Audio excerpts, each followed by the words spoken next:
Buenas noches, mi nombre es Milagros Díaz, yo soy estudiante de Medicina de la Escuela Superior de Medicina. En este caso, junto con mi grupo, compuesto por Lucio Cerelli, Pilar de Pascuale y Mariano Fernández, le traemos el video de infecciones de piel que nos ha tocado, sobre todo lo que es micosis superficiales y herpes virus.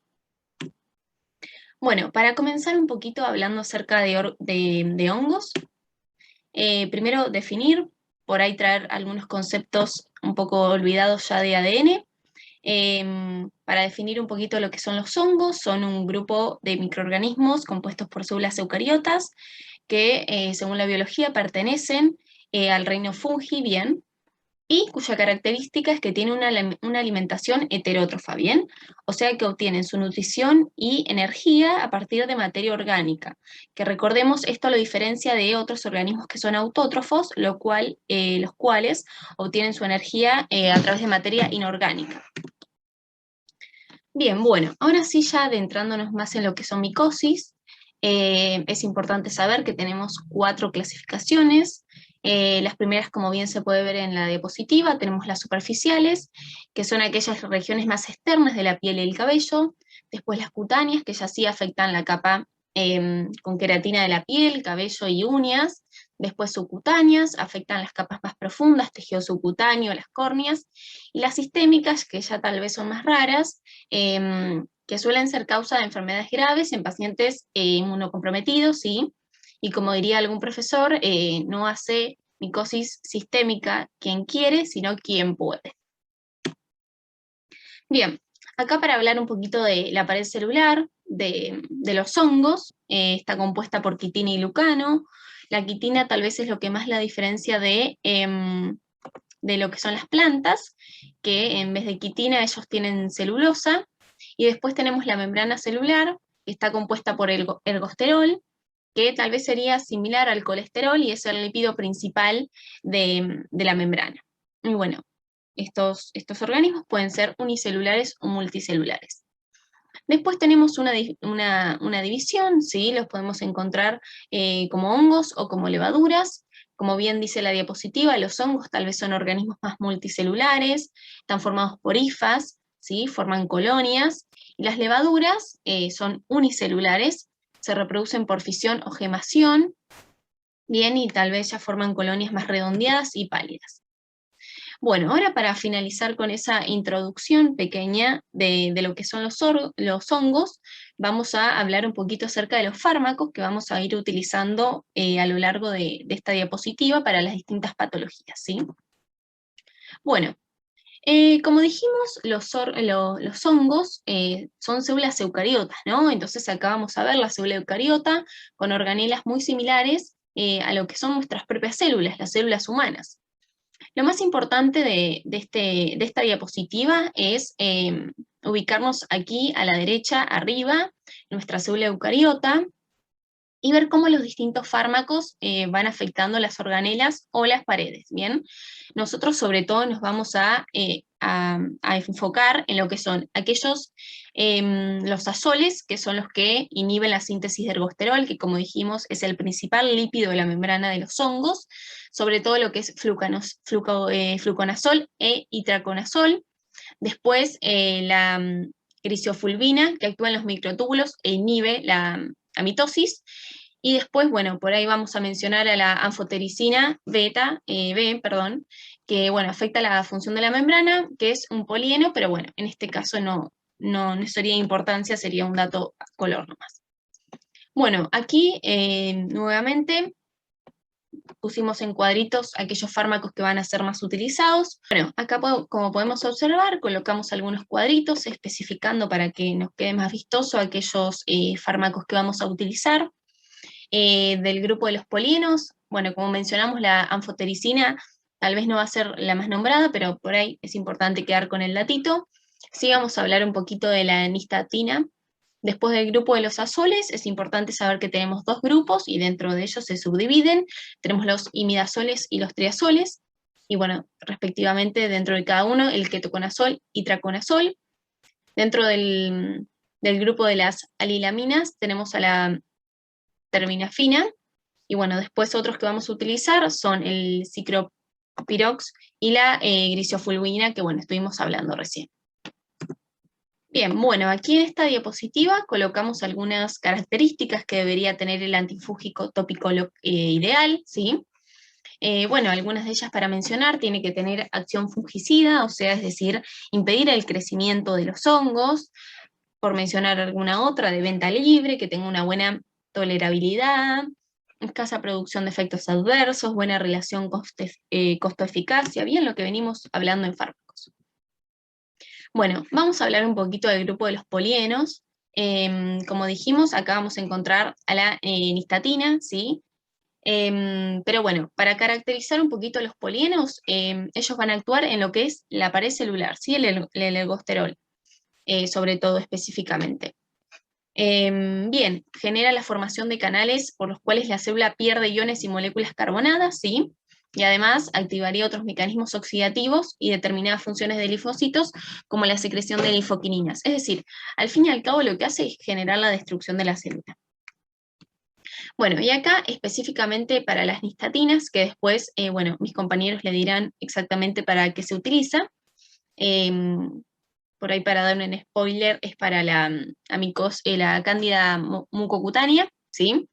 Bueno, lo cuanto es biodisponibilidad oral es baja, ¿sí? Fue el primer antifúngico que se ha utilizado, no se absorbe en piel y mucosas, se utiliza vía oral, tópico o vaginal. Por esto mismo no es usado de forma sistémica porque es muy tóxica. Y bueno, algunos de los efectos adversos que puede causar son náuseas, vómitos, diarrea, dolor abdominal, irritación de la piel e hiperglucemia. Bueno, ¿cómo están? Mi nombre es Lucio. Bueno, ahora yo voy a explicar acá el grupo de los azoles. Ahí está. Bueno, los fármacos azoles, digamos, están divididos en dos grupos, los imidazoles y los triazoles. ¿Por qué es esto? Es por la cantidad de nitrógenos que tienen en sus anillos azólicos. Los imidazoles tienen 2 y los triazoles tienen 3. Dentro de los imidazoles vamos a tener lo que son el miconazol, clotrimazol y ketoconazol. Y los triazoles tenemos el fluconazol, el itraconazol, y después tenemos un segundo subgrupo, sería, que son los del boriconazol y rabuconazol, que son unos triazoles más modernos. Nosotros nos vamos a focalizar principalmente en los imidazoles, en todos ellos, y en los de los triazoles, en lo que es el fluconazol y el itraconazol un poco, ¿sí? Que son los que se van a usar más en lo que son las infecciones micóticas superficiales. Entonces, como dijimos, hay dos grupos, imidazólicos y triazólicos. Este cuadrito que lo pusimos acá a la derecha, lo pusimos en realidad más que nada como para comparar una cosa, que es que, por ejemplo, los triazoles tienen un mayor espectro, una mayor biodisponibilidad oral y menos efectos adversos. Ese era el problema que había con los imidazoles, que justamente lo que pasaba era que cuando se usaban de manera sistémica tenían varios efectos adversos, sobre todo hepáticos, que después vamos a ver. Bueno, y como grupo, ¿sí? Tienen una actividad contra varios organismos dentro de lo que, lo que son las cándidas, después contra Cryptococcus neoforma, blastocidis, dermatitis, histoplasmosis capsulata, coccidioides y pagococcidioides. Así también como con los dermatofitos, que los va a explicar Pilar. Después hay otros hongos, por ejemplo, otros hongos, digo, como Aspergillus y demás, que son un poco más resistentes. Y bueno, eso igual lo vamos a pasar en la bibliografía para que ustedes lo vean, porque no es el tema por ahí de hoy. El mecanismo de acción básicamente es que van a inhibir la síntesis de ergosterol. Como, si recuerdan de la parte anterior que habían dicho, en lo que es la membrana del hongo está en estos lípidos que son los ergosteroles, y cuando nosotros atacamos su síntesis mediante el bloqueo de esta enzima 14-alfa de metilasa, no se va a sintetizar bien, va a ser una membrana inestable, y entonces se van a empezar a filtrar iones, electrolitos, así como también la acumulación de metabolitos intermediarios dentro de la célula, que van a terminar por dañar al hongo. Lo que hacen principalmente son fungistáticos. Esto quiere decir que dejan de crecer. En laboratorio, a dosis muy elevadas, sí son fungicidas, pero a las dosis que se da en las personas no se vio lo mismo, digamos. Además que esas dosis tan altas serían tóxicas. Bueno, y esto acá nosotros lo pusimos porque si bien nos vamos a focalizar en todas las infecciones sistémicas, está bueno que también se vean como la comparación entre los distintos tipos de triazoles. Y acá sí resaltamos, acá que habla del fluconazol y el itraconazol. Es decir, De los otros fármacos, de los otros azoles, los imidazoles, no vamos a hacer esto porque al ser una terapia local, digamos que vamos a utilizar, lo mismo con el ciclopirox que vamos a ver más adelante, en realidad el fármaco casi no entra al sistémico, es decir, entra de un 1 al 5% como mucho. En cambio, estos fármacos que sí se pueden dar oral, como el fluconazol y el itraconazol, bueno, acá se ve que tiene una vida media larga, ¿sí? Y que el metabolismo es principalmente hepático, pero hay una diferencia. El fluconazol, su eliminación es renal, ¿sí? Principalmente renal. Por eso es que en todos estos fármacos de los triazoles hay que ver cómo es la funcionalidad hepática y hay que tener cuidado en aquellos pacientes que tengan una insuficiencia hepática. Lo mismo, ojo con las interacciones, que ahora después las vamos a ver. Y después, bueno, una diferencia importante es que el fluconazol tiene una biodisponibilidad bastante alta y penetra al líquido cefalorraquídeo, mientras que el itraconazol, su biodisponibilidad es un poco menor, pero con alimentos mejora. Y a diferencia del fluconazol, no penetra en lo que es el sistema, en el líquido cefalorraquídeo, ¿sí? Entonces, los efectos adversos van a ser gastrointestinales, dermatológicos y hepáticos. Depende de la administración que usemos. Lo más probable es que nosotros, si lo usamos de manera local, lo más común van a ser las dermatológicas.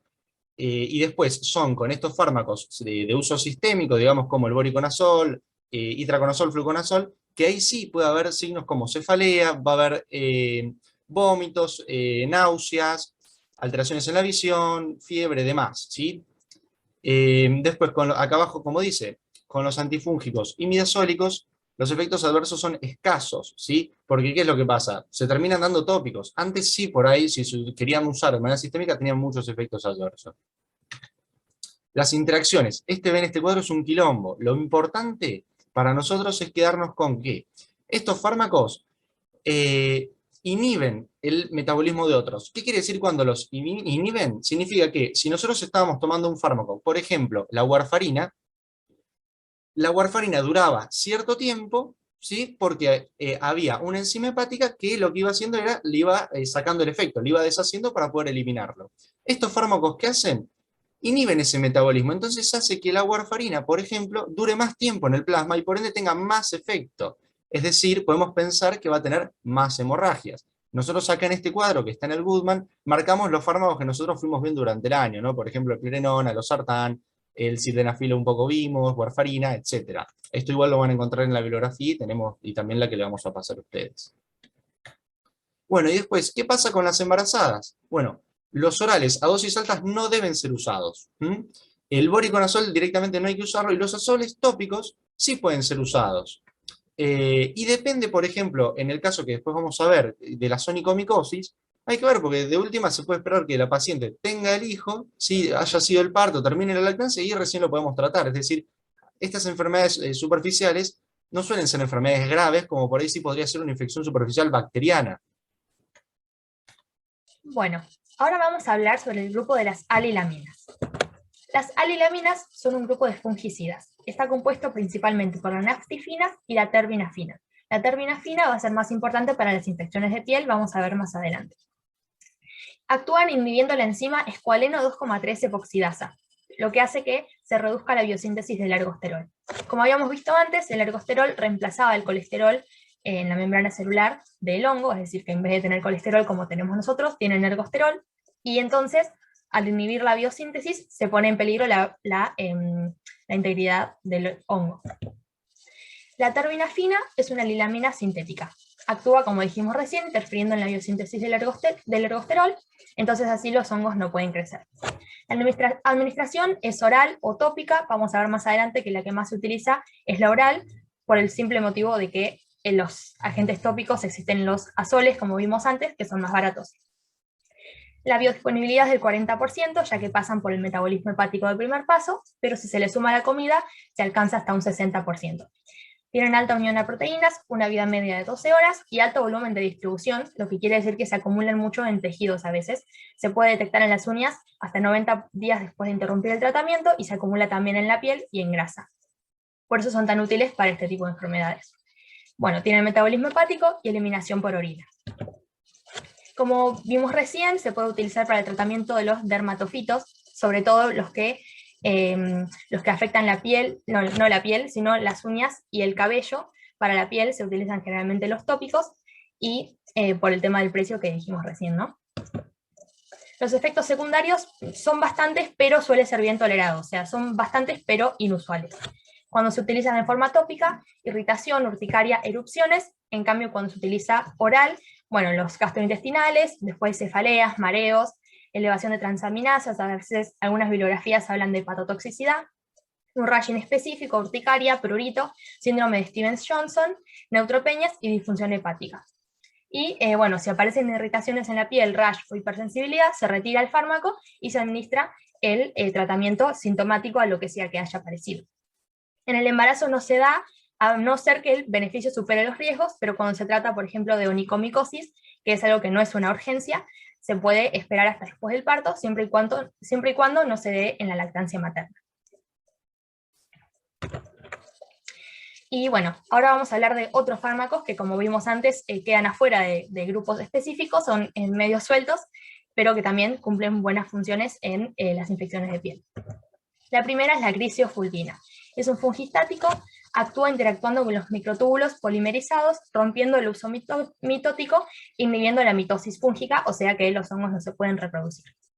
La administración es solamente oral, la biodisponibilidad es muy variable, pero se da con alimentos altos en grasa para aumentarla. La vida media es de 24 horas, y lo que hace es depositarse en las células precursoras de queratina, que se van diferenciando y el fármaco sigue estando en ellas, a pesar de que se dividan. Entonces, la resistencia a la invasión es bastante prolongada, porque cuando se van diferenciando las células, el fármaco sigue persistiendo.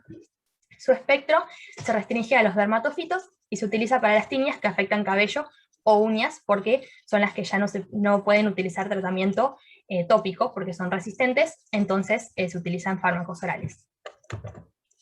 Los efectos secundarios de este fármaco incluyen dolor de cabeza en el 15% de los pacientes, manifestaciones gastrointestinales y del sistema nervioso, aumenta los efectos del alcohol, hepatotoxicidad, efectos hematológicos como neutropenia, leucopenia, que desaparecen a pesar de que la terapia continúa, o sea, seguimos con el fármaco, no lo retiramos, y en algún momento estos efectos desaparecen. Y bueno, para asegurarse de que esto pase, se deben realizar estudios de sangre una vez a la semana por el primer mes del tratamiento, y después se va controlando más espaciado. Porque ya vamos a ver más adelante que a veces algunos tratamientos, como la onicomicosis, son muy prolongados porque hay que esperar a que la uña vuelva a crecer. Los efectos renales, como la albuminuria, las reacciones en la piel, urticaria fría o cálida, fotosensibilidad, líquen plano, eritema, erupciones. Y en las interacciones solamente podemos hablar de la warfarina y de los anticonceptivos orales, que son con los que interrumpe el metabolismo. Después está el ciclopirox, también suelto, que vamos a explicarlo más adelante, ya que solamente lo vamos a usar para la onicomicosis de causa por cándida. Bien, bueno, ahora vamos a hablar de Malassezia, que es un género de hongos. Este género está compuesto entre 11 a 14 especies, ¿sí? Es bastante voluptuoso. Son hongos lipidodependientes, o sea, necesitan ácidos grasos para su supervivencia. Bueno, en este caso elegimos una especie específica para una enfermedad bastante prevalente, que la vamos a desarrollar, ¿bien? Bueno, entonces, como les estaba adelantando, en este caso elegimos la especie de Malassezia furfur, que también la vimos un poquito en ADN. Como dijimos, es una levadura lipofílica, es un organismo comensal, o sea, habita en nuestra piel, en nuestra microbiota. Bueno, como se ve en el microscopio, es un grupo de células levaduriformes de forma esférica que pueden mezclarse con hifas, ¿bien? Y hablaremos de una micosis superficial, pitiriasis versicolor. Bueno, la pitiriasis versicolor puede estar generada por varias especies, pero sobre todo se ha rescatado la Malassezia furfur como el agente principal, ¿bien? Es una enfermedad causada por la invasión del estrato córneo, ¿sí? Que se convierte de fase de levadura a fase micelar. Pero como siempre tenemos algunos factores que nos pueden predisponer a desarrollar esta patología. Dentro de ellos podemos caracterizar los que son de tipo endógenos o los que son de tipo exógenos. Bien, aquellos que son de tipo exógenos tenemos la predisposición genética, hiperhidrosis, o sea, sudar mucho, infecciones crónicas, desnutrición, diabetes. En lo que es exógeno, sobre todo el calor, la exposición solar, la humedad ambiental, las actividades deportivas, el uso de ropa por ahí muy ajustada, compuesta por fibra sintética, también uso de otros aceites, bronceadores, algunos corticoides, bien, o sea, todo lo que genere calor, sudor, va a predisponer a desarrollar esta patología. Aquí hablando un poquito de la epidemiología, por ahí comenzar con que afecta sobre todo zonas de calor, como estuvimos hablando, zonas tropicales, subtropicales, siempre eso por ahí es muy importante recordar, afecta gran parte de la población, pero específicamente a adultos jóvenes, y bueno, es una patología de distribución universal. Importante saber que es una patología benigna, ¿sí? Que se presenta clínicamente como máculas o placas de color claro, pardo o rosado, eso también depende tal vez de la tonalidad propia de la persona. Y bueno, puede afectar cualquier parte del cuerpo, pero sobre todo se localizan en lo que es tronco, hombros, tórax, ¿sí? Bueno, los muslos, cuello, etc. Por lo general son asintomáticas, a veces pueden generar un poquito de prurito, pero la principal motivo de consulta por el cual la gente se acerca es por una cuestión estética. Tal vez algunos otros datitos para rescatar es que estas máculas son generalmente chiquititas, de 2 a 4 milímetros, y pueden llegar hasta 1 o 2 centímetros, ¿sí? Aquellas personas con tez oscura, como decíamos, se genera una hipopigmentación, o sea, vamos a ver las manchitas de color blanca, y esto es por alteración en la producción de melanina, ¿sí? En aquellas personas que tal vez tienen un color de piel más clarito, las vemos tal vez en color rosadito, marrón, y se tornan más evidentes cuando no se broncean. Y después tal vez tienen algunas otras complicaciones, pero son más infrecuentes, que son la foliculitis y abscesos dérmicos. Bueno, el diagnóstico sobre todo es clínico, se da en el consultorio, se genera rascado sobre la mácula y eso se descama, ¿bien? Pero bueno, también hay otras formas a través de la visualización directa, tal vez también al ser hongos, crecen en cultivos, bien, acá, como bien podemos observar, crecen de 5 a 7 días a una temperatura de 30 grados, y bueno, tenemos que siempre tener presente los diagnósticos diferenciales, pitiriasis rosada, afecciones que pueden tener un aspecto más inflamado, una dermatitis seborreica, ¿sí? Bien. Y por último, ya llegando al tratamiento, por lo general se genera una curación espontánea, pero también se pueden administrar azoles tópicos o bueno, shampoo sulfuro de selenio. ¿Cómo se utiliza esto? Los shampoos por lo general se indica cuando una persona se está por bañar, se lava con el shampoo y la espumita que realiza se la pasa en la zona donde tiene las manchitas. Bueno, para infecciones más amplias utilizamos ketoconazol o itraconazol bioral, y bueno, siempre es importante apaciguar esos factores que estuvimos hablando, manteniendo una higiene adecuada, uso de ropa absorbente de algodón, cambiándola frecuentemente, evitar su duración, y bueno, controlar las enfermedades que pueden predisponerlas. Bien. Bueno, y ahora vamos a ir con las infecciones causadas por cándida. ¿Mm? Es muy importante cuando veamos cándida, sobre todo, o sea, con todo, esto pasa con todos los agentes, tenemos que tener en cuenta la tarea ecológica, pero con los hongos es muy importante tener en cuenta que no es solamente el agente causal, sino que también es el huésped y el medio ambiente. Es decir, no es lo mismo tener una infección por cándida en una persona de mi edad o en un adulto, digamos, sin ninguna otra patología, que en una persona con SIDA o que está con un tratamiento antineoplásico o demás cosas. Tampoco es lo mismo el tratamiento, por ejemplo, de una micosis en lo que son los pies, ¿sí? De una persona que trabaja en una oficina que una persona que es filetera y que todo el tiempo por ahí, al derretirse el hielo y demás, se le va cayendo en las botas, digamos, agua. Entonces, son un montón de cosas que tenemos que tener en cuenta a la hora de de tratar estas enfermedades, y también nos sirve, digamos, mucho para tener en cuenta lo que es no farmacológico. Entonces, las cándidas son los patógenos oportunistas más comunes. Sí, el 70% de estas enfermedades oportunistas van a ser por cándida. Y la mortalidad va a depender de si esta candidiasis es focalizada, local, o si es diseminada. A mayor diseminación, mayor posibilidad de muerte. Y bueno, digamos, hay muchas especies de cándida, las más frecuentes son albicans, glabrata y Parapsilopsis y tropicalis. ¿Mm? Después, bueno, ¿qué es cándida entonces? Son microorganismos levaduriformes unicelulares que se reproducen por gemación. ¿Qué sucede? La cándida la podemos encontrar en piel, tubo digestivo y tracto urinario. Principalmente en tubo digestivo y tracto urinario son microorganismos saprófitos, forman parte de la microflora. Entonces, aislar cándida no significa que sea una infección, sino que simplemente está ahí. Y digamos, nosotros podemos verla acá, por ejemplo, en esta imagen, en este preparado histológico sería, ¿no? Se tiñe con la reacción de ácido periódico de Schiff. ¿Sí? La cal cándida sería estas rayitas violetas más oscuras, ¿sí? Las que nosotros encontraríamos. Bueno, los factores de virulencia van a ser la adherencia, el dismorfismo y la invasión. ¿Sí? Se puede adherir a los tejidos, puede modificarse por fuera para evadir, digamos, la respuesta inmune y invade. ¿Sí? Por eso es que en aquellos pacientes que están inmunocomprometidos es muy fácil la diseminación, digamos, porque no tiene alguien que la detenga.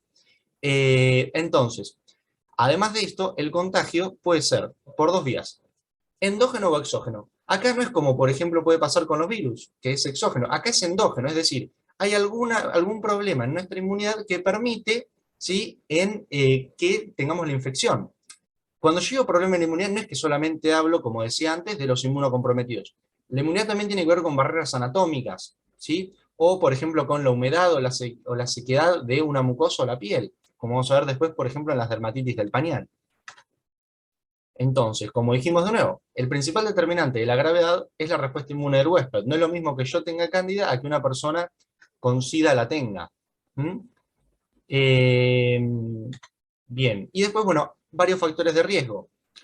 Usar antibióticos de amplio espectro, porque también va a favorecer lo que es la disbiosis, y cuando se altera, digamos, la microflora, se favorece, digamos, el sobrecrecimiento de otras bacterias y demás, que de alguna manera también terminan favoreciendo las infecciones por cándida. También los catéteres centrales venosos, porque son, digamos, vías de acceso, se rompen barreras cutáneas o barreras anatómicas que nos protegían, y puede favorecer entonces la entrada del microorganismo. Después, intervenciones quirúrgicas previas, lo mismo. Insuficiencia renal, también lo mismo. Nutrición parenteral, inmunocompromiso. Y acá puse al costado, hay que acordarnos de los glucocorticoides, ya van a ver por qué. ¿Mm? Bueno, la defensa contra las cándidas es mediante fagocitosis, las principales células son los neutrófilos, monocitos y macrófagos. Y bueno, es muy importante acá las mucosas, digamos, la primera línea de defensa, que hay un montón de enzimas, citoquinas y demás, que esto, bueno, no lo vamos a decir, lo dejamos acá como para que lo lean, y también vamos a pasar los textos que nosotros usamos para esto. Sobre todo importa más en lo que son las candidiasis diseminadas.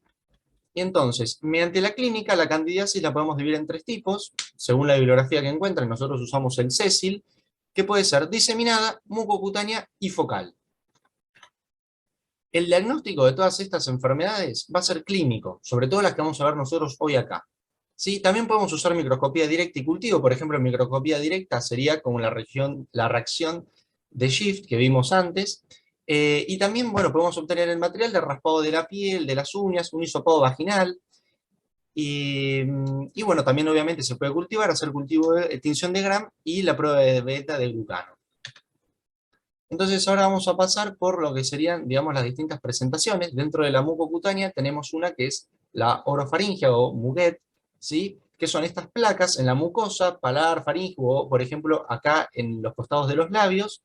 Y cuando la raspamos, digamos, queda esta mucosa eritematosa, es decir, queda como está inflamado por debajo.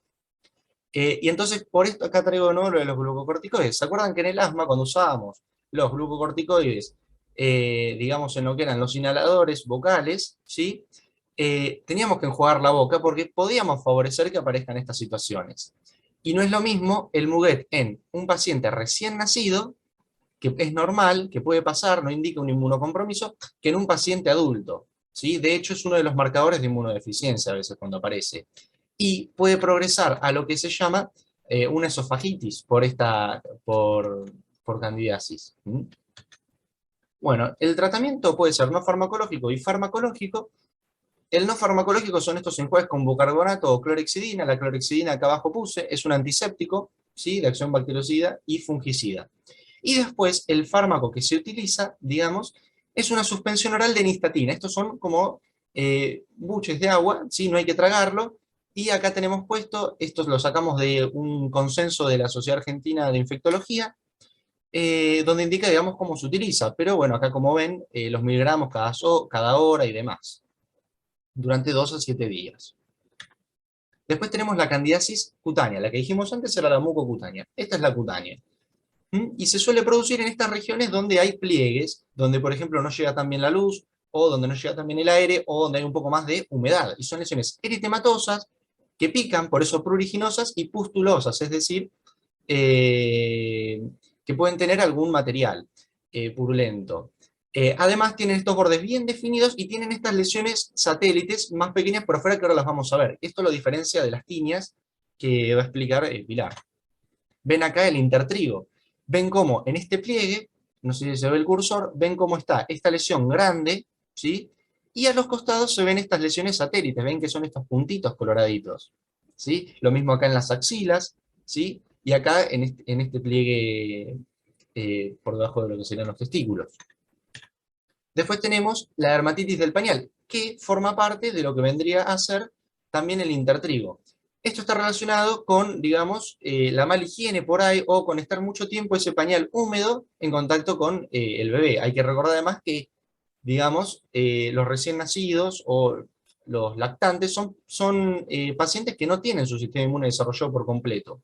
Entonces lo que se ven son las mismas lesiones del intertrigo, pero en esta zona genital.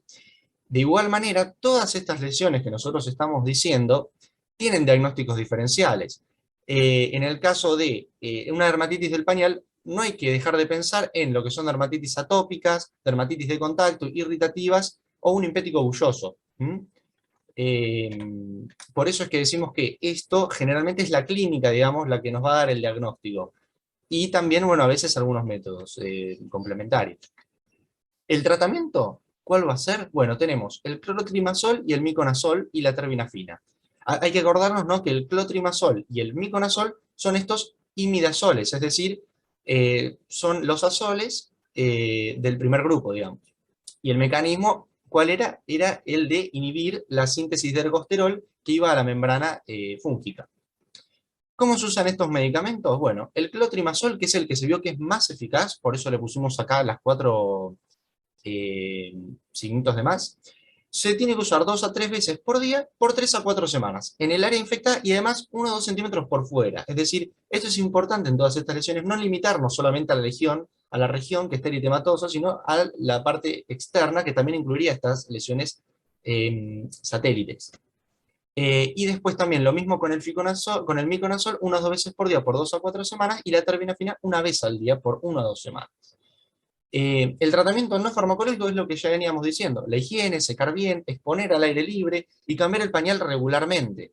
Acá también entra un poco, digamos, esto que decíamos del ambiente.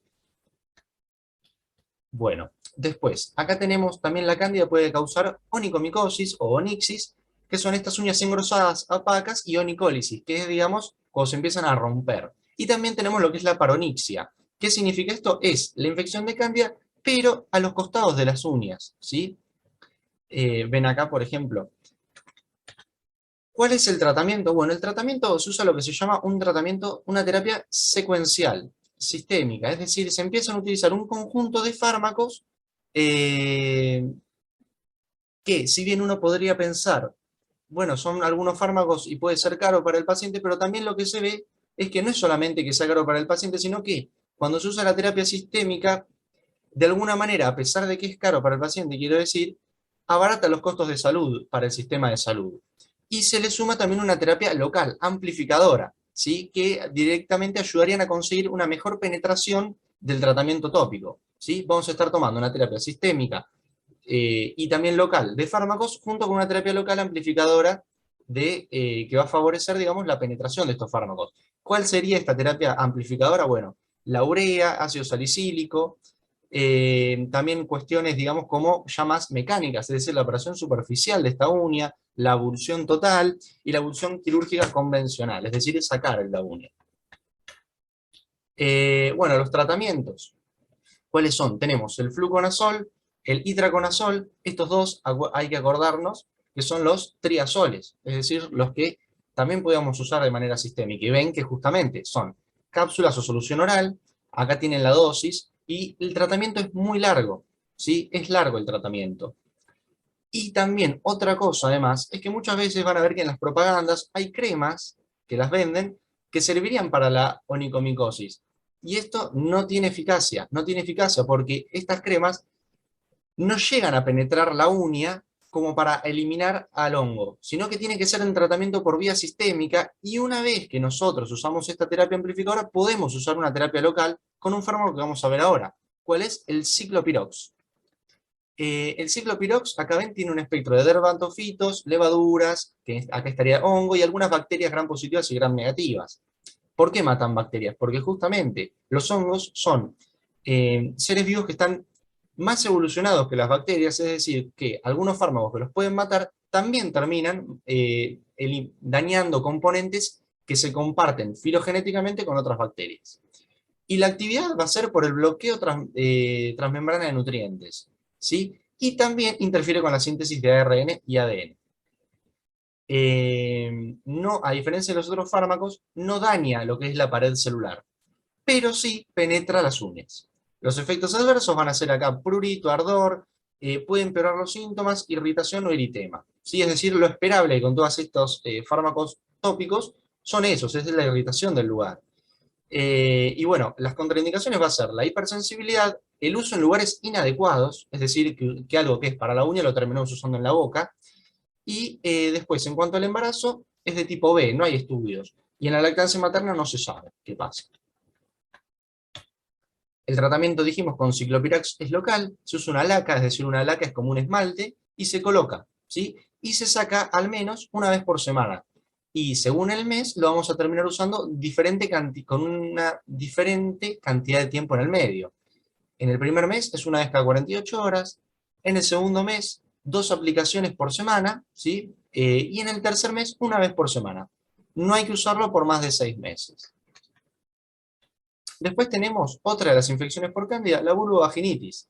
Es la manifestación más frecuente. Esto, si se acuerdan que lo vimos en SIM, van a tener molestias vaginales como flujo, prurito, tiene ese aspecto de leche cuajada, ¿sí? Y puede haber un poco de eritema en lo que son las paredes vaginales o de los labios. También algo similar, la balanopostitis, ¿sí? Que es la inflamación del glande y el prepucio, que también va a generar, por ejemplo, prurito, malestar, eritema, puede haber un aumento de la secreción, digamos, de las glándulas del glande, ¿sí? Ven acá se ve, tiene este aspecto brilloso. Y también, obviamente, estas dos patologías pueden cursar con un poco, tal vez, hasta de mal olor. Lo que sucede, además, es que, sobre todo en esto de la balanopostitis, depende de la anatomía del pene, puede ser que se favorezca a veces más la humedad por el prepucio, por ejemplo, y no estemos solamente hablando de una infección por cándida, sino también sobre el crecimiento bacteriano, es decir, lo que hace que los hongos vivan cómodos, también hace que las bacterias vivan cómodas. Y bueno, el tratamiento, va a haber tratamiento farmacológico, no farmacológico, por ejemplo, en lo que es la vulvovaginitis, va a ser todo lo que nosotros ya hemos visto, por ejemplo, en medicina interna, que es, se desaconsejan un poco las duchas vaginales, la ropa interior tiene que permitir un poco la ventilación, ¿sí? No tiene que ser algo que favorezca la humedad. También obviamente la higiene y demás cuestiones. Y después lo que es el tratamiento farmacológico, tenemos ciclopiroxolamina, ¿sí? Y clotrimazol. Clotrimazol, lo más usado. Y estos fármacos se pueden usar tanto en la balanopostitis como en la candidiasis genital vaginal, quiero decir, ¿sí? Acá tienen, digamos, los esquemas de tratamiento, hay varios, y también lo que se puede usar, digamos, de manera ya no local, sino el fluconazol, de manera sistémica si el paciente lo prefiere, porque tal vez le resulta engorroso, digamos, en lo que es la balanopostitis, la colocación de estas pomadas. Esto, como siempre decimos, tiene que ver, digamos, ya con este acuerdo que se hace entre el médico y el paciente, de qué es lo más cómodo para ambos. Bueno, otra cosa importante, además, ya que estábamos hablando antes que me olvide, del tratamiento no farmacológico, es también tener en cuenta, como ya hemos dicho un poco antes, de que estos son lugares donde hay mucha flora bacteriana, digamos, comensal, ¿sí? Y a veces estas infecciones por cándida son favorecidas por la disbiosis, ¿sí? En la vaginitis ya lo vimos, pero lo mismo puede suceder en la balanopostitis. De hecho, uno de los tratamientos no farmacológicos es, por ejemplo, cosas simples como dejar de lavarse con ciertos jabones, digamos, la zona genital, y empezar a utilizar jabones neutros, ¿sí? O no usar jabones, solamente agua. Otra medida también, no usar ropa interior en el momento en el que uno no necesite usarla. Incluso hasta se han llegado a utilizar gasas para mantener retraído el prepucio. En las balanitis, que son muy, que recurren varias veces, incluso hasta se puede llegar a pensar en una circuncisión, pero justamente nosotros tenemos que pensar en el paciente y pensar, a ver, en agotar todas las posibilidades antes de someterlo a dicho procedimiento que tiene diferentes efectos no deseados, ¿sí? Como por ejemplo esto de que decíamos de la retracción con una gasa y mantener esta piel, digamos, este epitelio en exposición más con el aire, que eso de alguna manera va a tender a equilibrar esta microflora, ¿sí? Y por ende va a favorecer esta estabilidad, por ende, de cándida, así como una disminución de la irritación y de los síntomas. Después, otra de las formas que nosotros dijimos de la candidiasis, que la vamos a solamente nombrar, son estas complicaciones osteoarticulares, endoftalmitis, peritonitis, meningitis, raro, que están acá, y diseminada candidemia, diseminada crónica o endocarditis. También lo mismo, esto se ve más en aquellos inmunocomprometidos. No nos vamos a meter en esto porque podríamos hacer directamente 2 o 3 clases sobre estos temas. Y bueno, espero que les sirva y ahora van a seguir mis compañeros. Bueno, ahora vamos a hablar sobre las enfermedades provocadas por los dermatofitos. Los dermatofitos son hongos filamentosos pertenecientes a los géneros que vemos en pantalla. Tienen la capacidad de invadir piel, cabello y uñas hasta el estrato córneo de la epidermis, lo que quiere decir que son estrictamente cutáneos y superficiales. Son queratinófilos, que quiere decir que tienen afinidad por la queratina, y queratinolíticos, lo que nos indica que tienen la capacidad de metabolizarla. Solamente invaden la zona queratinizada de cabello y uñas. Sus manifestaciones clínicas son denominadas tinias, más adelante vamos a verlas. Las principales características de estos hongos es que se diferencian en geófilos, zoófilos y antropófilos, según el hábitat y la capacidad de infección. Cada género tiene su patrón específico de crecimiento en cultivo, y los cultivos se llevan a cabo en medios micóticos estándar. Las colonias se pueden visualizar al cabo de 7 a 28 días, también dependiendo del género. En el laboratorio se observan en microscopía directa, tratando la muestra de cabello, uña o piel con hidróxido de potasio o tinción con azul algodón de lactofenol.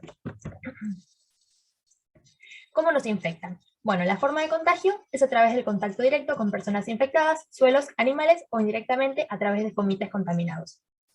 Su patogénesis tiene 3 pasos. Primero, la adhesión de las esporas al tejido del hospedero, que luego germina e invade el estrato córneo en forma de hifas.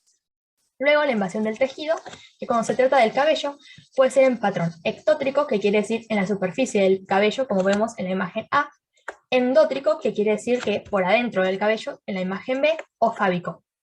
El fábico se caracteriza porque se producen hifas en el interior del cabello que forman lo que se dice un patrón de panal de abeja con burbujas de aire adentro. Finalmente, el sistema inmune del huésped produce una respuesta de hipersensibilidad mediada por TH1 a lo largo de 30 días, con resolución espontánea a los 50 días, pero como vamos a ver más adelante, este proceso se detiene con fármacos. Las manifestaciones clínicas, como dijimos, son conocidas como tinias, que son máculas eritematosas descamativas. La forma y el tamaño depende de la especie, el tamaño del inóculo, la localización anatómica y el estado inmunitario del hospedador, ya que, como vimos, el último paso de la invasión dependía del sistema inmune. La primera imagen que vemos es la tinea pedis, conocida también como pie de atleta, uno de las manifestaciones clínicas más conocidas del dermatofito. La tinea capitis, que a veces se puede complicar, como vemos en la imagen, la tinea de barba y la tinea corporis. Después, la onicomicosis es por ahí la manifestación clínica más conocida de los dermatofitos, que se produce en las uñas, generalmente de los pies, pero también puede ser en las manos. Suele ser una infección crónica en la que la uña se engrosa, cambia la coloración y forma y se vuelve más frágil. Bueno, ahora vamos a hablar un poco sobre el tratamiento. El tratamiento se puede dividir en agentes tópicos o en agentes por vía oral. Las infecciones localizadas, que no afectan ni el cabello ni las uñas, se pueden tratar con agentes tópicos. En cambio, las restantes, como la onicomicosis, la tinea capitis, que habíamos visto que era la del cuero cabelludo, o la barbae, que era de la barba, requieren tratamiento oral. Los tópicos que se usan son los azoles, los miconazoles, clotrimazol, econazol, dioconazol y traconazol. Y después, los que son por vía oral, es la gliciofulvina, el itraconazol, fluconazol y la terbinafina. También se pueden utilizar, como dice ahí, en tiñas de piel muy extensas, ante fallo del tratamiento tópico y en inmunocomprometidos. Se suele utilizar también en edad pediátrica. Primero, en el pie de atleta o tinea pedis se usa el tratamiento tópico. La primera línea es la crema de terbinafina al 1%, 1 o 2 veces al día por 1 o 2 semanas. Y de segunda línea, el ciclopirox tópico, itraconazol o terbinafina también tópica u oral. La tinea cruris, que es la inguinal, utiliza tratamiento tópico. Se usan los azoles, ya que no implica uñas ni cabello.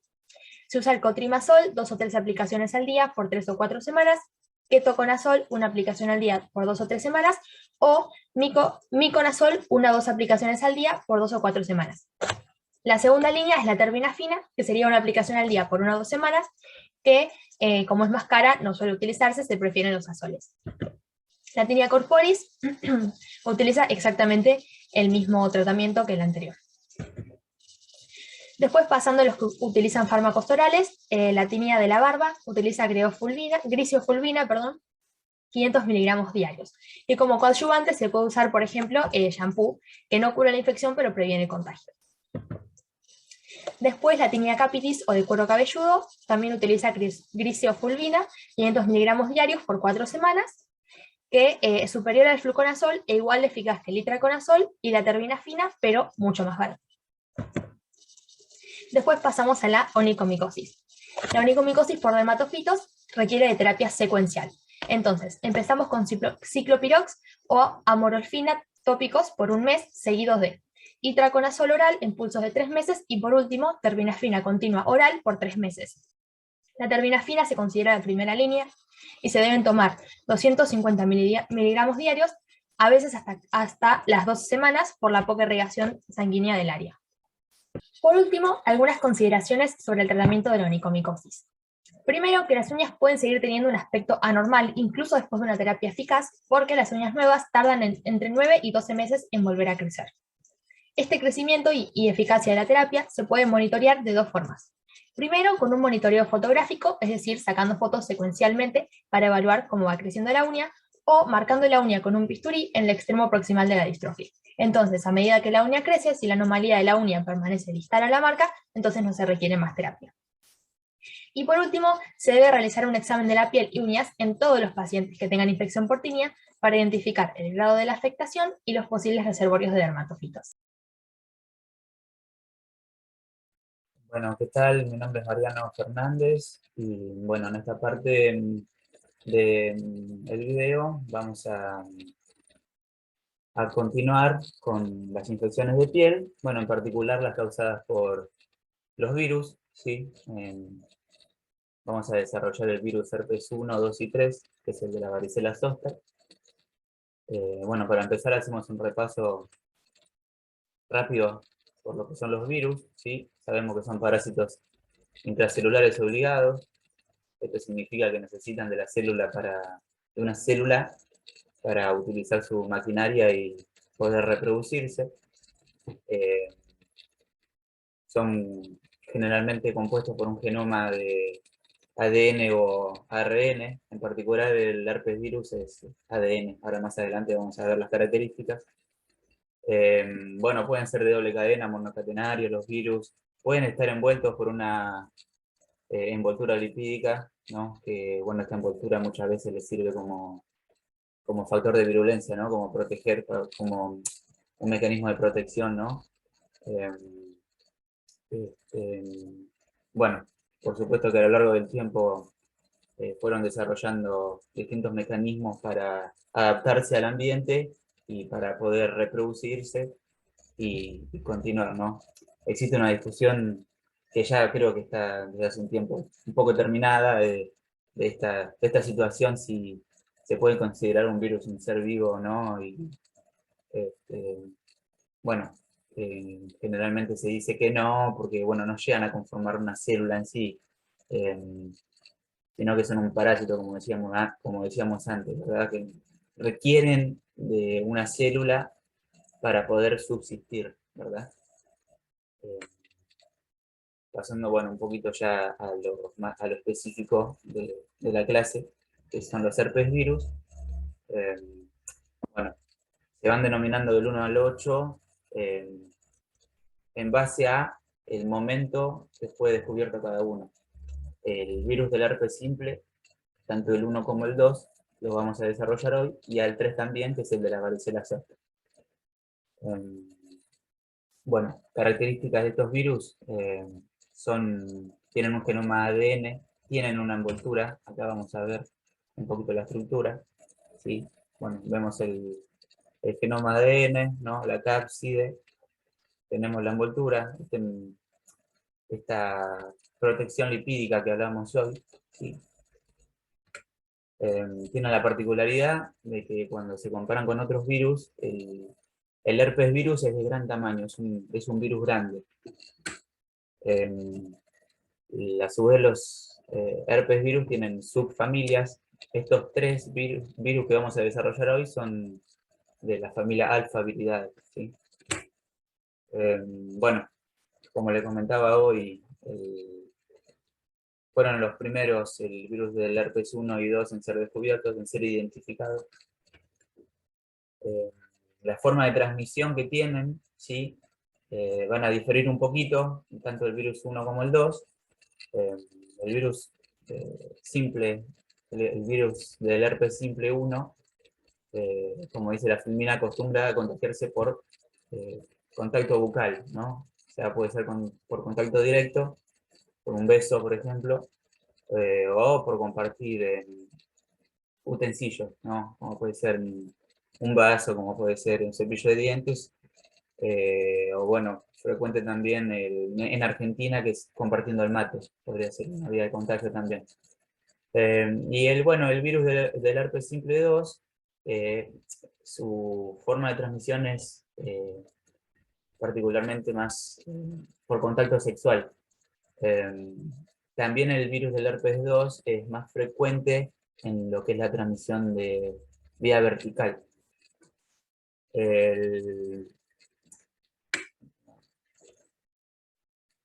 Bueno, ¿quién corre riesgo? Básicamente toda la población. Si bien, por supuesto que el virus del herpes simple 2, al tener mayor prevalencia de contagio por vía sexual, van a correr riesgo principalmente personas sexualmente activas. Pero bueno, también cabe destacar que están en contacto con los virus el personal sanitario, ¿sí? También son, son personas que están predispuestas a poder contagiarse, y bueno, los inmunocomprometidos por un déficit, ¿no?, en su sistema inmunitario que hace que bueno, puedan conllevar la infección, ¿verdad? Un poquito así rápido de lo que es la patogenia. Tanto el virus del herpes simple 1 como el 2 tienen mecanismos parecidos, ¿sí? En cómo desarrollan la patología. Principalmente, como habíamos dicho, se contagian por el contacto directo de la vesícula, de la infección, de la lesión, y luego se diseminan, ¿no?, a la sangre. Esta diseminación a sangre luego va a hacer que el virus se aloje en un ganglio neuronal, que ahora lo vamos a ver más adelante cómo hace. Y esta parte es importante porque, bueno, hablar y conocer la replicación del virus nos va a servir también para entender en qué momento actúan los fármacos. Bueno, como vemos en el dibujito, el virus, primero, al llegar a la célula, lo que hace es unirse a receptores específicos, ¿sí? Y se une a la membrana. Consigue unirse a la membrana. Luego, el virus lo que hace dentro de las células es liberar su genoma, ¿sí? La barrera lipídica que tiene el virus se desarma y esto deja expuesto el genoma. Bueno, el ADN del que hablábamos que había sido liberado va a llegar al núcleo de la célula infectada, que es donde va a utilizar, como decíamos anteriormente, el mecanismo de la misma célula para poder replicar este genoma, ¿sí? Y poder reproducirse. Esta parte es importante porque, bueno, más adelante vamos a ver que es acá donde actúan los fármacos, ¿sí? Bueno, una vez que logra reproducir el genoma, el virus se vuelve a ensamblar y se libera, ¿sí? Dentro de lo que es la clínica del virus del herpes simple, tanto 1 como 2, tiene la característica de poder ser una infección primaria, por supuesto, y la particularidad también de que tiene recurrencia, ¿sí? Dentro de la clínica, cuando el virus, digamos, está expuesto en la piel, tenemos estas características lesiones, ¿sí? Que la bibliografía la describe como, dice, una gota de rocío sobre un pétalo de rosa. Bueno, quien pueda tener la imaginación de ver eso, genial, pero bueno, son lesiones llamadas pústulas, ¿no? Como vesículas chiquititas de diferentes tamaños. Además, en la infección, sobre todo primaria, por el virus del herpes simple, las personas, bueno, pueden tener síntomas sistémicos, ¿no? Hablamos de fiebre, atralgia, adenitis, malestar. El herpes genital, bueno, tiene la lesión similar a la que vemos en la boca, ¿sí? En el herpes labial. También, bueno, tiene la particularidad de que puede ir acompañada de dolor o también puede ir acompañada de prurito, ¿sí? En ocasiones también, bueno, se puede ver secreción vaginal mucoide en mujeres. En el hombre generalmente se localiza en el glande con menos frecuencia y más frecuente en el tallo o en el prepucio. Y bueno, en la mujer puede ser un poquito más extendida, la presentación puede ser en la vulva, en la vagina, cuello uterino, en los muslos, en la zona perianal. En el hombre también puede tener en la zona perianal. Bueno, la recurrencia.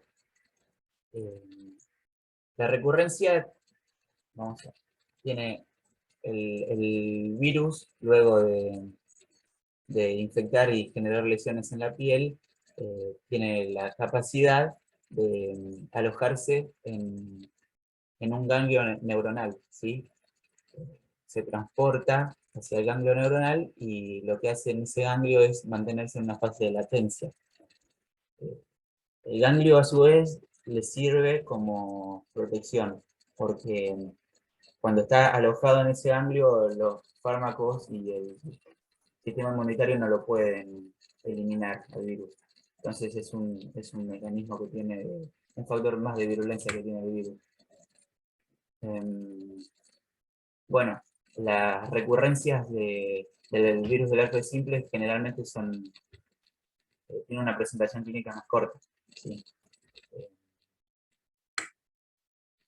Esto para detallar un poquito, ¿no? Los hablamos de la infección bucal, lo que hace el virus es alojarse en los ganglios trigéminos, ¿sí?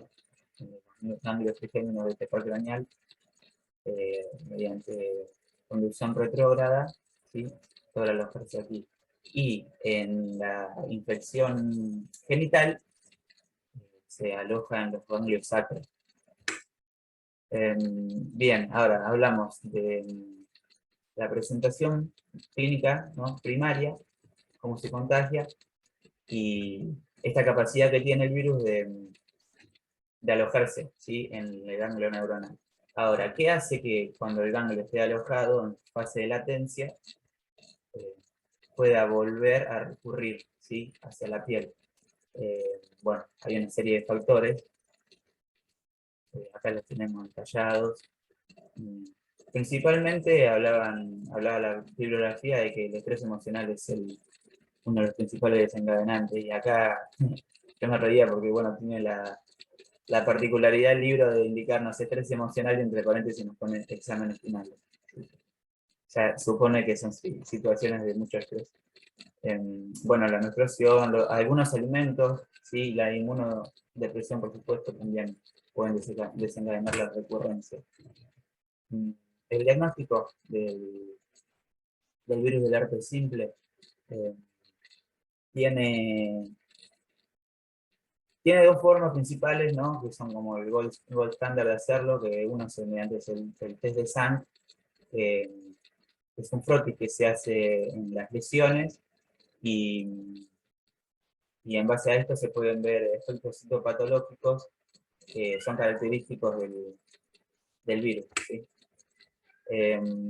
Bueno, por ahí avanzando un poquito en lo que son las características y las formas clínicas de los virus, tenemos el de la varicela zóster, ahora que es el virus del herpes 3, ¿sí?, el tercero en ser descubierto. Bueno, acá claro que comparte muchos rasgos con el virus del herpes simple 1, ¿sí? Las lesiones vesiculares son similares, aunque son más extendidas, y ahora lo voy a aclarar más adelante igual, y en distintas partes del cuerpo, y tiene también esta capacidad del virus de recurrir, ¿sí?, de alojarse en ganglios neuronales, y que determinados factores ambientales o biológicos lo pueden hacer recurrir. Epidemiología, bueno, es extremadamente contagioso. Se dice que el 90% de la población, sobre todo de países desarrollados, padecieron alguna vez el virus bueno, a comparación del virus del herpes simple, el virus de la varicela zóster se contagia primariamente por inhalación, ¿sí? La imagen nos muestra niños y niñas, porque, bueno, es muy común que esta sea la edad de contagio, ¿no?, principal de contagio. Lo que hace el virus es, bueno, primero lo que hace es alcanzar la vía respiratoria, ¿sí? Genera una infección que se inicia en las amígdalas, luego el virus progresa por el torrente sanguíneo, y luego de alrededor de entre 10 y 15 días desarrolla las lesiones de piel que conocemos, y porque después de que el virus mediante la sangre llegó a la piel. Habíamos dicho que el virus del herpes simple se alojaba en un ganglio, dependiendo si es bucal, en el trigémino, o dependiendo si es genital, en el sacro. El virus de la varicela zóster se aloja en ganglios de la raíz dorsal, ¿sí? Por eso es más común las lesiones que vemos en la infección del virus de la varicela zóster, es más frecuente en el tronco, ¿sí?, en el tronco o en el cuello. Acá tenemos un poco el recorrido del virus, ¿no?, mediante las gotitas de flux, luego las vías respiratorias, luego genera una viremia, ¿sí?, una infección sistémica que llega a sangre, luego llega a la piel, y tiene la capacidad que habíamos nombrado de mantenerse en forma latente en las neuronas y recurrir. La clínica de la infección es un exantema, ¿sí?, maculopapuloso,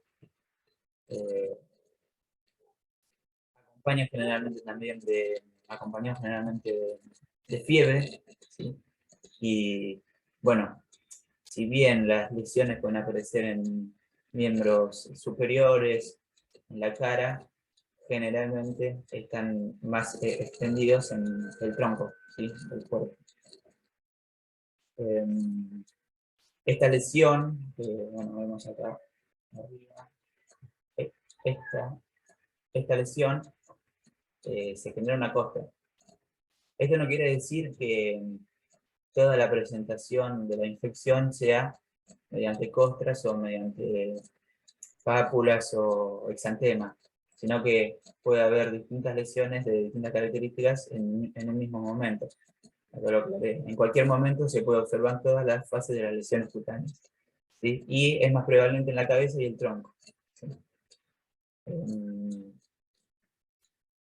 Ahora, el herpes zóster, que el herpes zóster es básicamente la recurrencia, ¿sí? Tiene la particularidad de, como forma clínica, este sarpullido afecta un dermatoma. Entonces, si nosotros más o menos conocemos la dirección de los dermatomas, podemos ver cómo en forma dirigida la infección, ¿sí? Se va haciendo, va progresando, digamos, en forma lineal, ¿sí? Dependiendo de qué dermatoma afectó. A su vez, en la clínica es acompañada de mucho dolor, ¿sí? Los pacientes tienen un dolor intenso. Bueno, tiene una particularidad también de que en algunos casos puede generar dolor crónico, ¿sí? Es la denominada neuralgia posherpética, que bueno, puede durar desde meses hasta muchos años. El diagnóstico del virus de la varicela zóster se puede hacer mediante el test de sangre, como el virus del herpes simple, y apreciar las características de la célula nefrotis, o se puede también detectar mediante antígeno, ¿sí? PCR, teniendo en cuenta de que la lesión en piel no es inmediata. Entonces, bueno, si nosotros queremos identificar el virus o identificar la lesión, podemos hacer una detección del antígeno, ¿sí? Un PCR. Llegando al tratamiento farmacológico, como habíamos dicho, los virus del herpes simple tienen la particularidad de, bueno, de introducirse a la célula, llegar al núcleo y utilizar el mecanismo de la célula para reproducirse. Y, bueno, por eso puse esta pregunta acá, esta leyenda, de a dónde afectan los fármacos, a dónde actúan los fármacos anti-herpes virus. Justamente es aquí, es en el momento en el que el virus está intentando replicar sus genomas, ¿sí? Para reproducirse. Y bueno, coloqué una serie de fármacos que actúan en el mismo lugar, en el mismo sitio. Aciclovir, aciclovir, sidofovir, famciclovir, conciclovir y foscarnet. El sidofovir, particularmente, bueno, buscando eficacia, encontré que se usa más para el citomegalovirus. Entonces, vamos a hacer hincapié sobre todo en aciclovir, valaciclovir, famciclovir, penciclovir y el foscarnet. Vamos a hacer una referencia cortita porque sobre todo se utiliza para infecciones resistentes, ¿sí? A su vez agregué también el docosanol, el cual, bueno, lamentablemente no encontré tampoco mucha evidencia, por eso voy a hacer una breve aclaración que no actúa igual que los inhibidores de la ADN polimerasa, sino que actúa sobre todo en el momento en el que se fusionan las membranas tanto del virus intentando entrar en la célula. El aciclovir. El aciclovir es dentro de la evidencia. Yo ahora voy a ir explicando un poquito de dónde saqué la información de la evidencia y los ensayos clínicos o las revisiones sistemáticas que fui leyendo. El aciclovir, para esta patología y para la farmacología, la terapéutica antiviral, es uno de los primeros en ser desarrollados, por eso dice que esta leyenda que puse, que constituye un hito con el que comienza la era del tratamiento antivírico selectivo y eficaz. ¿Sí?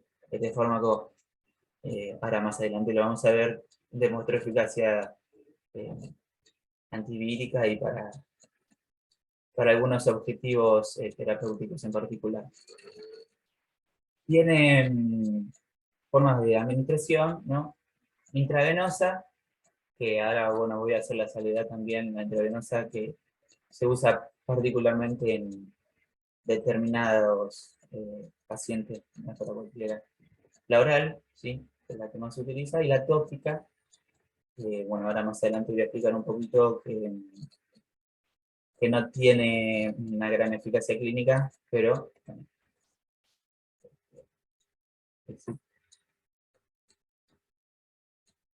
tiene metabolismo hepático, excreción renal. La forma de administración oral de aciclovir tiene biodisponibilidad baja, ¿sí? De una vida media de 2 a 6 horas.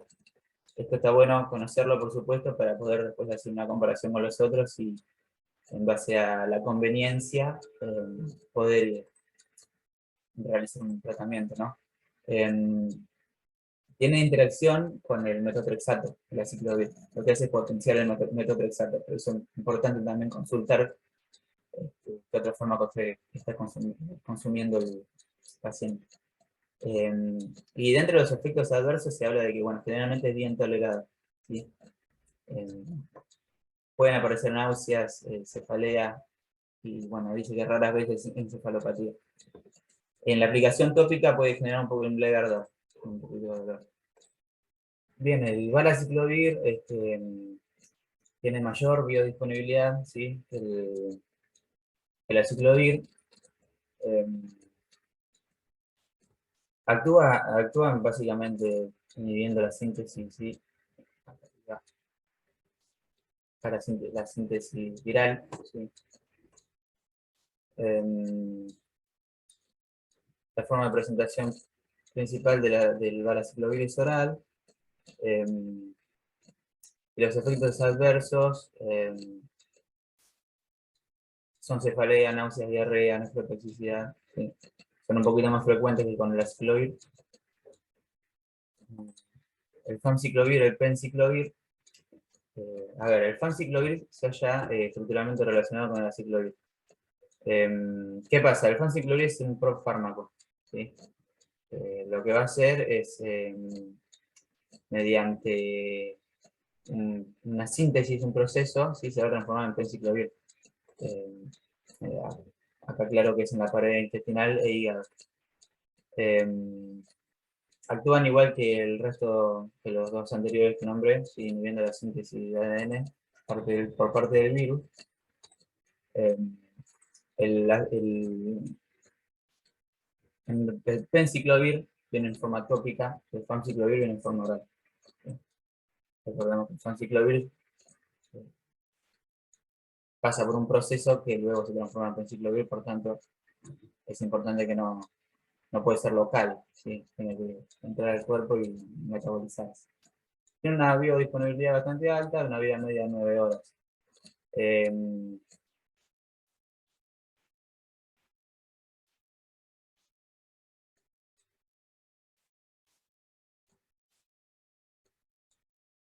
Los efectos adversos. Cefalea, diarrea y náusea, igual que los otros dos. Con una frecuencia similar al valaciclovir. Y bueno, tiene eliminación renal, por eso, bueno, como bien sabemos, hay que ajustar las dosis en el caso de una insuficiencia renal para que no haya acumulación de fármaco en sangre. El Foscarnet, que iba a hacer yo la aclaración particular, que es que, bueno, se utiliza antiinfecciones resistentes a la aciclovir. La forma que tiene de actuar es similar también. Inhibe la replicación genómica del virus. Bueno, su forma de administración principal es la intravenosa. Tiene vida media prolongada porque este fármaco se deposita en tejido óseo, por tanto tarda más en eliminarse.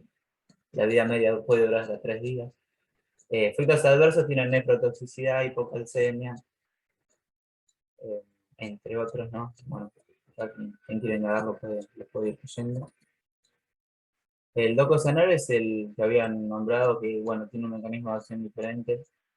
como dice acá, no inactiva de manera directa el virus de herpes simple, pero parece bloquear la función entre las membranas de la envoltura celular y viral. ¿Sí? De esa forma inhibe la penetración del virus a la célula. Hablando un poquito, bueno, objetivos terapéuticos, a ver. Ahora voy a ir aclarando qué fármaco demostró evidencia en cada uno, ¿sí?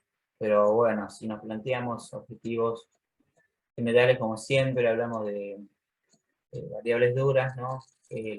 Sobre todo lo que más le importa al paciente, que puede ser acelerar el proceso de cicatrización o sí, de que se curen las lesiones y disminuir el número de recurrencias. Y como una buena variable subrogada, suprimir la viremia. ¿Sí? Intentar de eliminar el virus la mayor cantidad posible. Y coloco esta leyenda acá que dice que cabe destacar que una vez alojado el virus en los ganglios neuronales, este se mantiene en fase de latencia y los medicamentos no pueden llegar a él. Así que la terapéutica, sobre todo es cuando la infección recurrió, ¿sí? O es una infección primaria, no cuando está en fase de latencia. Para el virus del herpes simple, sí, la evidencia. El aciclovir intravenoso, esto que había hecho la mención primero, debe usarse cuando las manifestaciones de herpes genital son especialmente graves o van acompañadas de complicaciones. ¿Sí? Así que, a ver, es una terapéutica elegida para un cuadro muy grave o para un paciente inmunocomprometido. Si no, no se utiliza la oral. Aclaro que en cada una de las leyendas que yo voy a ir pasando en las filminas, entre paréntesis yo pongo el estudio donde lo saqué, ¿sí? Pueden ser ensayos clínicos o pueden ser revisiones. Como para hacerlo más fluido, que vaya más rápido. Para las infecciones genitales, hablamos del virus del herpes simple 1 y 2, iniciales, ¿sí? La primaria. El aciclovir y el varaciclovir demostraron eficacia en la reducción significativa de la diseminación del virus, síntomas y tiempo de curación. Con eficacia similar entre las dos, el aciclovir oral y el valaciclovir oral. También el famciclovir, ¿sí? Acá tengo la revisión de donde lo saqué. Estamos hablando, es tan eficaz como el aciclovir en el tratamiento del herpes genital en un episodio primario. ¿Sí? ¿Qué sucede? Dentro de las primeras 72 horas se maximiza la eficacia. ¿Sí? Importante. Ahora, si queremos hacer terapia supresora, ¿sí? Este ensayo que se ve en la revisión de Ñan 2016, indica que el valaciclovir demostró eliminar en forma más precoz la viremia. ¿Sí? Ahora, para las recurrencias, el aciclovir y el valaciclovir acortan las manifestaciones de las recurrencias en 1 o 2 días, y el famciclovir en un solo día. Es una ventaja que tiene un día tanto el valaciclovir como el aciclovir oral. Bueno, cuando hablamos de recurrencia, podemos, en determinados pacientes, considerar una supresión crónica. ¿Para quién? Para aquellos que las recurrencias son muy graves y resultan incapacitantes, ¿sí? Para este tratamiento crónico se demostró eficacia con el aciclovir oral y el valaciclovir oral también. Lo que dijo el ensayo que durante el uso la tasa de recidivas clínicas disminuye en cerca del 90%. El famciclovir también se puede utilizar en esta forma crónica de administrar el fármaco, pero con menos eficacia. Esta es la revisión que utilicé para la evidencia. Ahora, pasando un poquito, yéndonos del herpes genital, pasamos al oral. ¿sí? ¿Y qué pasa con el oral? Empiezo por acá. La crema tópica de aciclovir es modestamente efectiva. Así que hay que ver si conviene utilizarlo o no. Va a depender del paciente que estamos tratando seguramente. Y el aciclovir oral es eficaz en la gingivoestomatitis herpética, ¿sí? Primaria. Pero demuestra modestos beneficios para el herpes bucolabial, ¿sí? Hablamos del recurrente. Y el valaciclovir a dosis elevada, ¿sí? Acorta la duración del herpes bucolabial alrededor de un día. A ver, esto puede ser importante en conveniencia. El valaciclovir, un día menos de manifestación clínica. Este es el estudio que utilicé, el Elish 2004. Hablar un poquito de la evidencia para la varicela zoster. A ver, la evidencia lo que demuestra es que el tratamiento de la varicela zoster es recomendada en un grupo poblacional específico, no es para todos, ¿sí?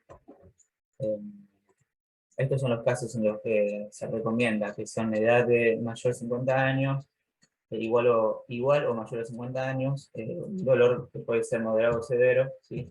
Un rash que sea muy severo, que la manifestación clínica sea en la cara, ¿sí? Y bueno, en inmunocomprometidos.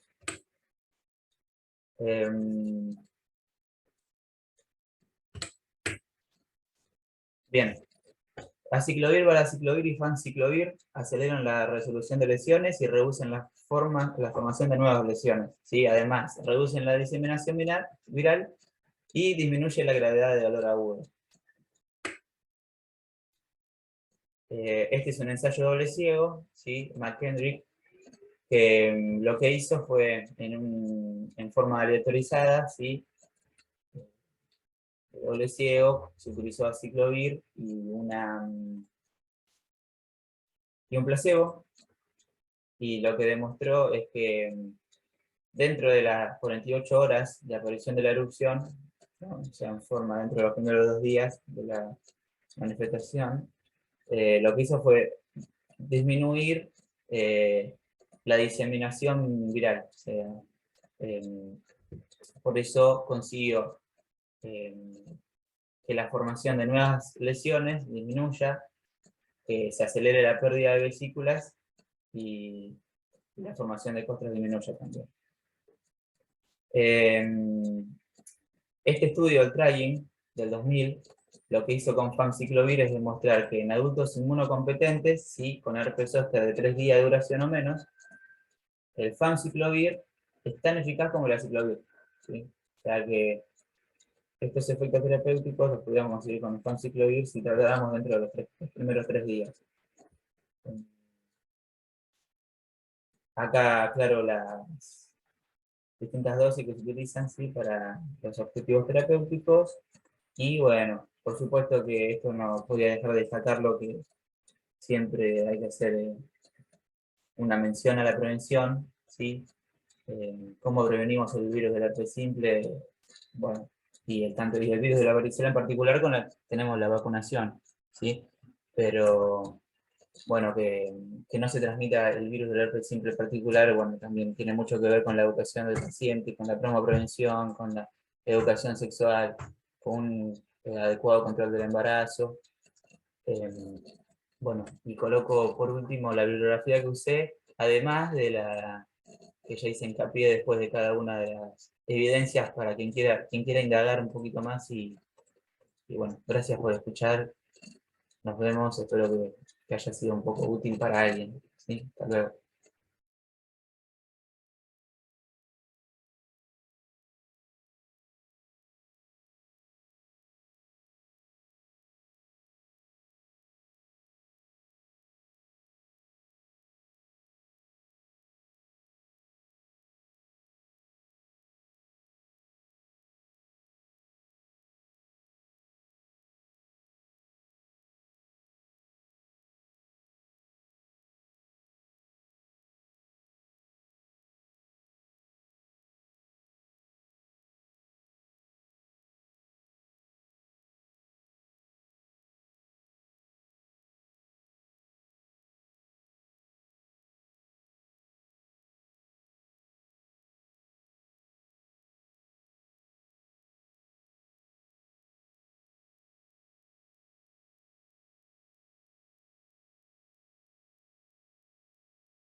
Mm,